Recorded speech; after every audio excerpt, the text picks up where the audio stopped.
Boa noite, queridos irmãos e irmãs. Estamos felizes em darmos início a mais um Evangelho no Lar, o programa elaborado e apresentado pelos estudantes dos cursos online do Lar Ismael. Sejam todos bem-vindos. Jesus possa envolver a cada um de vocês e seus lares em muita luz, paz e alegria. Aqueles que quiserem, coloquem um copinho ou uma garrafinha com água para ser fluidificada pelos amigos espirituais. Dando início ao Evangelho de hoje, vamos convidar nossa irmã Nádia, que fará a leitura de harmonização e a prece inicial. Boa noite a todos. Leitura inicial. A família é o pilar que nos sustenta, o porto seguro onde encontramos refúgio e o amor incondicional. É o lugar onde aprendemos a amar, crescer e enfrentar a vida juntos. Algumas mensagens para a família. A família é a base da nossa felicidade, é o laço que nos une e nos fortalece. Na família, encontramos a força para superar os desafios e a alegria para celebrar os momentos especiais. A família é o lar onde o amor encontra seu lugar e onde a vida começa e nunca termina. Ter uma família unida e amorosa é a maior riqueza que podemos ter. Em cada abraço familiar encontramos a paz que procuramos e a força para seguir em frente. A família não é apenas um grupo de pessoas com laços de sangue, mas sim uma comunidade de amor, apoio e respeito. A família é um refúgio, um lugar onde podemos ser nós mesmos, sem medo de ser julgados. A família é um legado que se transmite de geração em geração, um tesouro de amor e tradições. A família é um presente precioso que devemos cuidar e valorizar sempre. Agora vamos fazer a nossa prece inicial. Senhor Jesus, diante dessa mensagem tão bonita sobre a família, que o Senhor, junto com os nossos mentores espirituais, possa nos abençoar em mais esse Evangelho no lar. Que assim seja, graças a Deus. Já harmonizados, sentindo a presença de Jesus em nossos lares, através desses queridos amigos espirituais, vamos iniciar a leitura do Evangelho segundo o Espiritismo, no capítulo 14, Honrai Pai e Mãe, o item 8. A parentela corporal e parentela espiritual. Os laços do sangue não criam forçosamente os liames entre os espíritos. O corpo procede do corpo, mas o espírito não procede do espírito, porquanto o espírito já existia antes da formação do corpo. Não é o pai quem cria o espírito de seu filho. Ele mais não faz do que lhe fornecer o invólucro corpóreo, cumprindo-lhe, no entanto, auxiliar o desenvolvimento intelectual e moral do filho, para fazê-lo progredir. Fernanda, deixa eu fazer um comentário aqui. Uma rápida explicação sobre o que nos diz o Evangelho com relação a que o corpo procede do corpo, mas o espírito não procede do espírito, porquanto, já existia antes da formação do corpo. É que quando vamos reencarnar, o espírito vai ter por pais, avós, irmãos, tios, entre outros, espíritos a ele vinculado por compromissos anteriores ou até por missão convencionada entre eles a ser vivenciada. Por isso, costumamos dizer que o espírito escolhe seus pais, seus familiares. Então, nesse momento da escolha, estamos no mundo dos espíritos. E por esse motivo, o espírito já estava vivo. Ele vivia antes do corpo, para poder fazer essa escolha. Para reencarnarmos, então, nossos pais fornecem o nosso corpo físico de acordo com as leis que regem a matéria. Então, unidos a esse corpo, nós passaremos a viver no mundo material, com os espíritos que convencionamos pelos impositivos da lei a vivenciarmos essa nova experiência no corpo físico. E interessante ler o livro Os Missionários da Luz, do espírito André Luiz, psicografia de Francisco Cândido Xavier, no capítulo 13, que tem por título A Reencarnação. Conta a brilhante história da reencarnação de Segismundo. Vale a pena conferir, é muito lindo. É lindo mesmo, Irandi. Então, segundo o livro Vida e Sexo, de Emmanuel, pela psicografia de Francisco Cândido Xavier, existem 2 tipos de família: a de laços espirituais e a de laços corporais. A família de laços espirituais se fortalece nas várias existências. Tem função educadora e regenerativa. Ou seja, passamos por essa experiência completa para resgatar falhas, ou mesmo para agradecer àqueles que nos acolheram.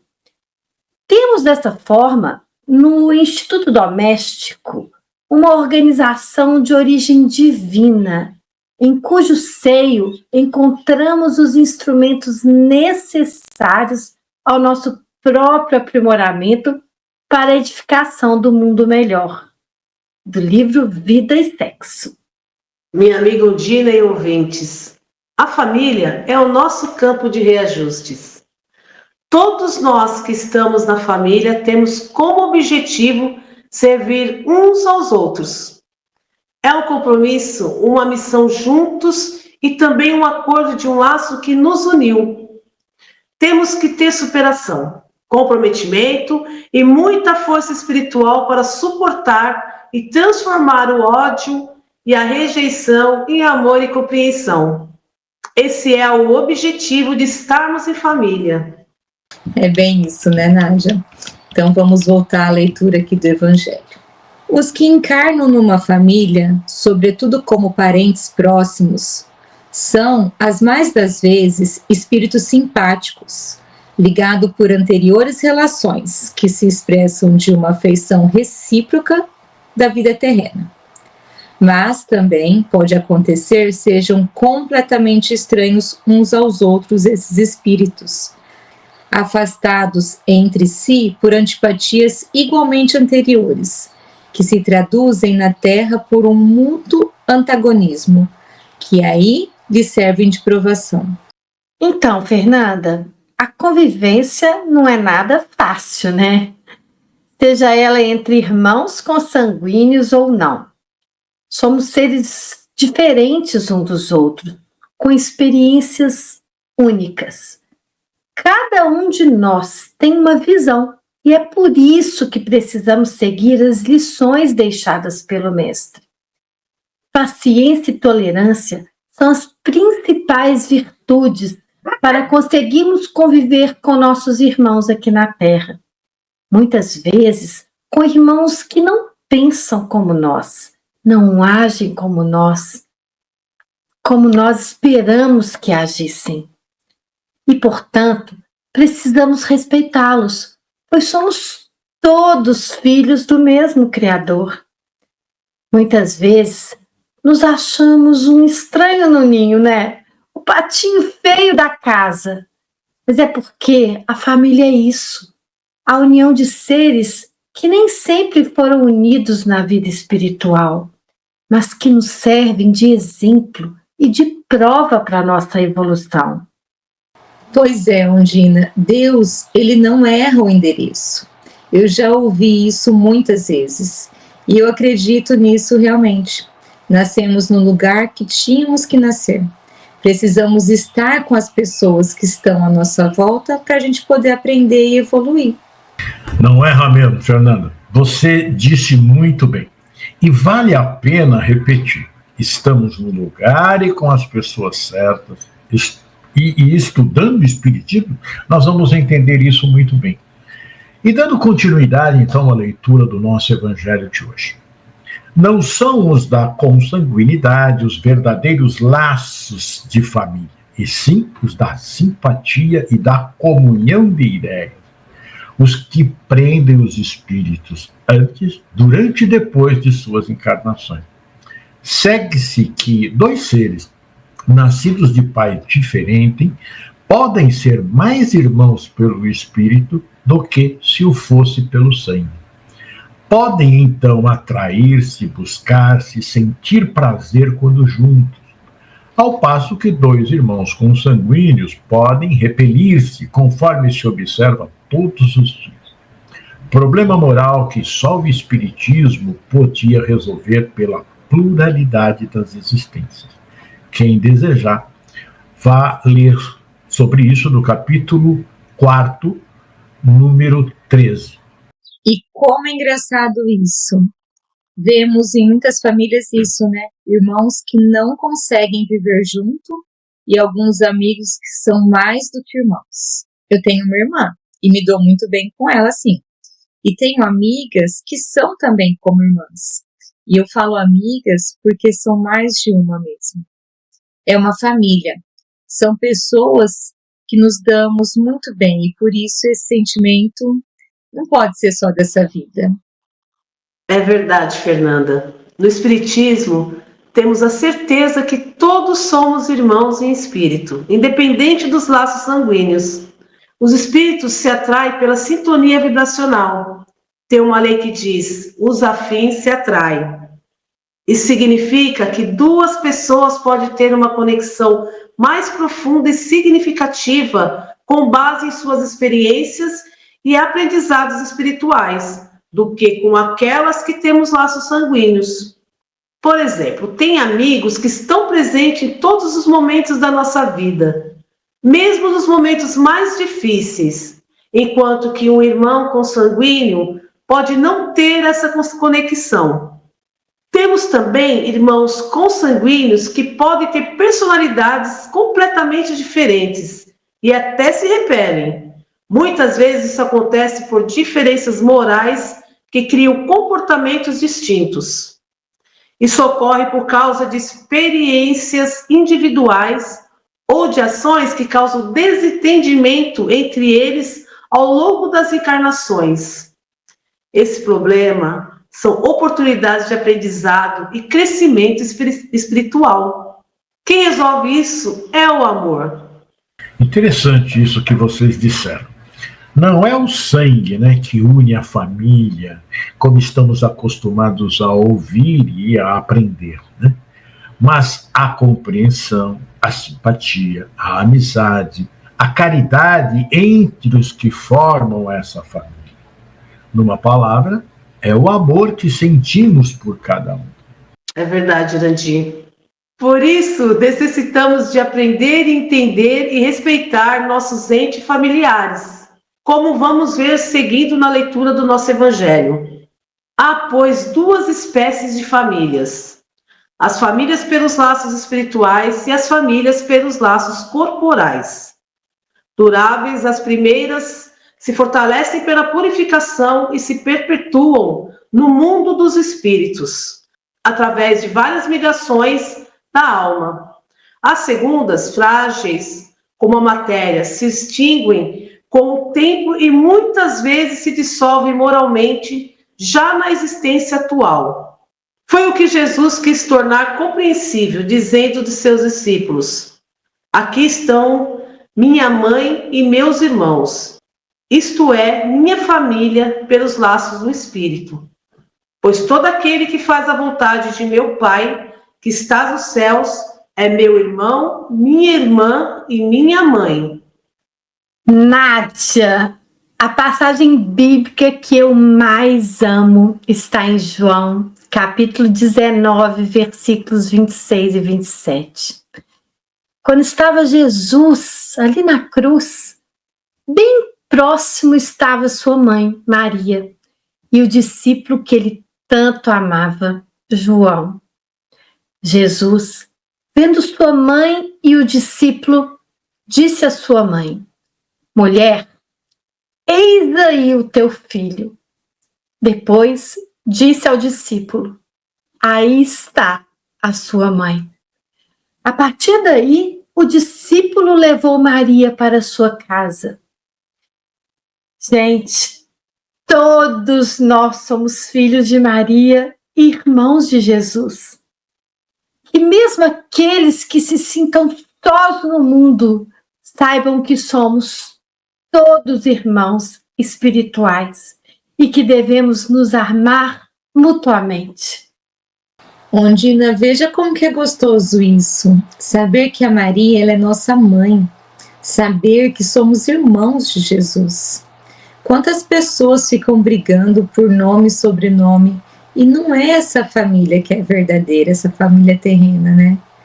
A família que não tem amor entre seus membros se desfaz aqui mesmo na terra e não se reconhece como familiares no mundo espiritual. A verdadeira família é espiritual, é a que é construída pelos laços do amor. Belo ensinamento esse, pessoal. Com esse estudo, a gente passa a compreender melhor os antagonismos que temos com alguns dos nossos familiares, né? Pela nossa vivência hoje, podemos entender que se somos assim, sem paciência com um ou com outro, se não compreendemos o modo de ser de alguém, se não perdoamos quando nos ofendem, se somos intransigentes ou são conosco, é por conta do que no passado, numa encarnação anterior, não fomos bons uns com os outros, criando antipatias que refletem nessa encarnação. Mas, graças à lei de amor, estamos juntos novamente como membros de uma mesma família para deixarmos as divergências e aprendermos a amar. Estamos, nesse momento, juntos encarnados como família corporal, que consigamos transformar cada um dos nossos irmãos familiares em um membro da família espiritual. Este é o trabalho que nos compete fazer se queremos criar um equilíbrio dentro da nossa família e evoluir como espíritos. Damos continuidade à leitura do Evangelho. A hostilidade que lhe moviam seus irmãos se acha claramente expressa na narração de São Marcos, que diz terem eles o propósito de se apoderarem do Mestre, sob o pretexto de que este perdera o espírito. Informado da chegada deles, conhecendo os sentimentos que nutriam a seu respeito, era natural que Jesus dissesse, referindo-se a seus discípulos do ponto de vista espiritual: eis aqui meus verdadeiros irmãos. Embora na companhia daqueles estivesse sua mãe, ele generaliza o ensino que de maneira alguma implica haja pretendido declarar que sua mãe, segundo o corpo, nada lhe era como espírito, que só indiferença lhe merecia.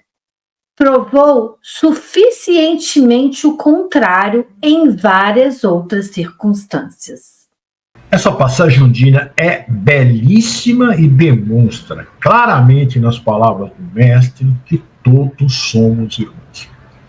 Jesus não apenas falou, ele exemplificou tudo o que disse.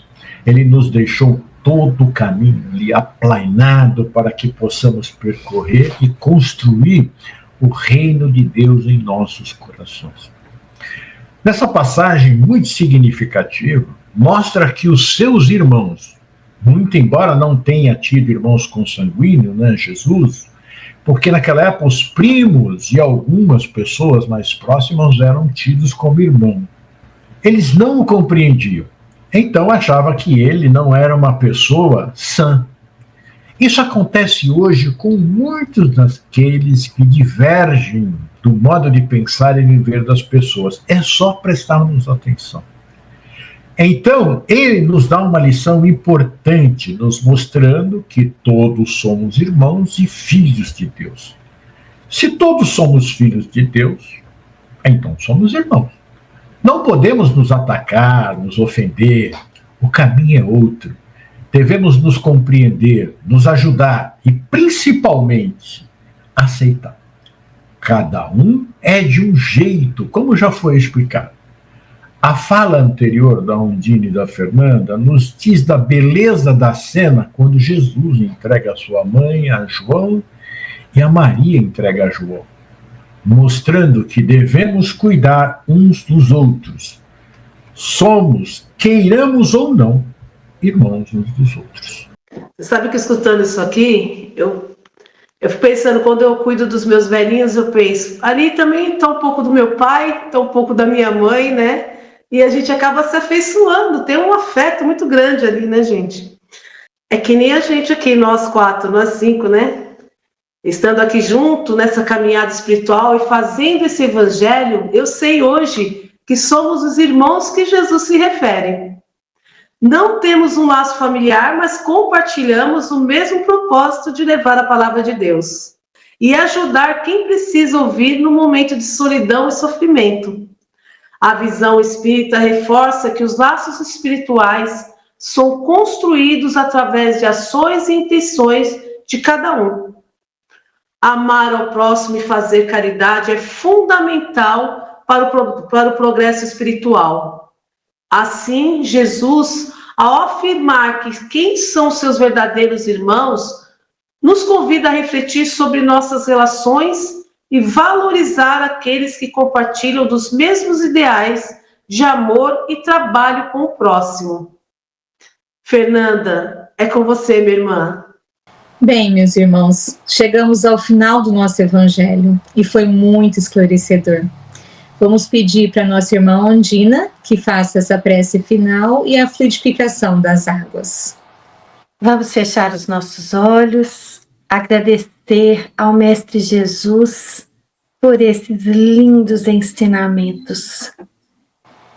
Pedimos também a espiritualidade amiga, aqui presente em todos os lares, que fluidifiquem as nossas águas, trazendo as bênçãos necessárias e o remédio para o nosso corpo físico. Querido Mestre Jesus, espiritualidade amiga, que possamos ter uma boa semana com tranquilidade, amor e aceitarmos a todos como uma grande família de Deus. Que assim seja, Senhor. Graças a Deus. Que assim seja. Agradecemos a todos os participantes do Evangelho e a todos vocês que estiveram nos acompanhando em seus lares. Lembrando que esse programa vai ficar gravado lá no canal do Lar Ismael no YouTube. E você pode assistir quando quiser e enviar para sua família e amigos. Afinal, divulgar a doutrina de Jesus é um ato de caridade. Jesus os abençoe e até a próxima segunda-feira às 18 horas.